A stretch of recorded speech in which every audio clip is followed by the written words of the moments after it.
И к новостям культуры. Сегодня в Казани завершается 27-й международный фестиваль классического балета имени Рудольфа Нуриева. На заключительные гала, которые длятся 2 дня, специально прилетели солисты национального балета Англии, Гранд-Опера, Эссен-балета из Германии, а также представители Японии, Кубы, США. В течение 12 дней в оперном театре работала большая группа критиков, искусствоведов, журналистов и импресарио. Дмитрий Пивоваров с подробностями.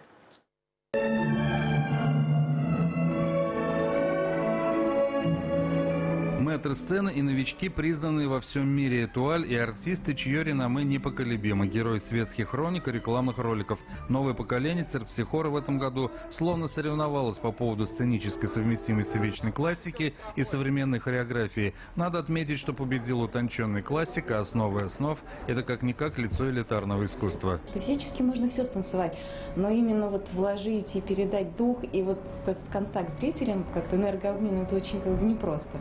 Потому что следующий день я точно я работаю, репетирую, но какая-то пустота. Что касается контемпори, во-первых, все равно все идет с Европы, все идет оттуда, все с Запада. И у нас сейчас то, что в России именно развитие контемпори танца и современной хореографии настолько, она просто, знаете, это уже как наваждение такое.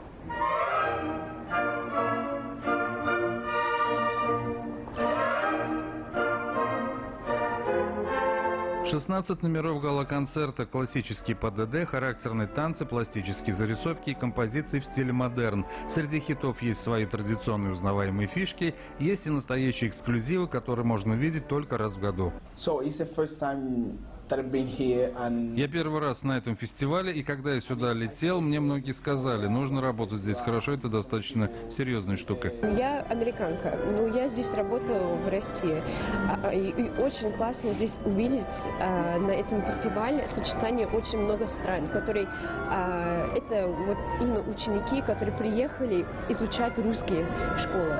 В этом году для участия в гала были отобраны 20 артистов, представляющих своеобразный банк данных мирового хореографического искусства. Представитель Международного совета ЮНЕСКО по танцу Александр Хоффман отметил на примере спектакля «Золотая Орда» возможность и будущей презентации балета в крупных театрах и концертных залах Европы. Опыт есть: показ балета «Спартак» в королевстве Нидерланды, но транспортировка Орды – процесс дорогостоящий и требующий больших оговорок.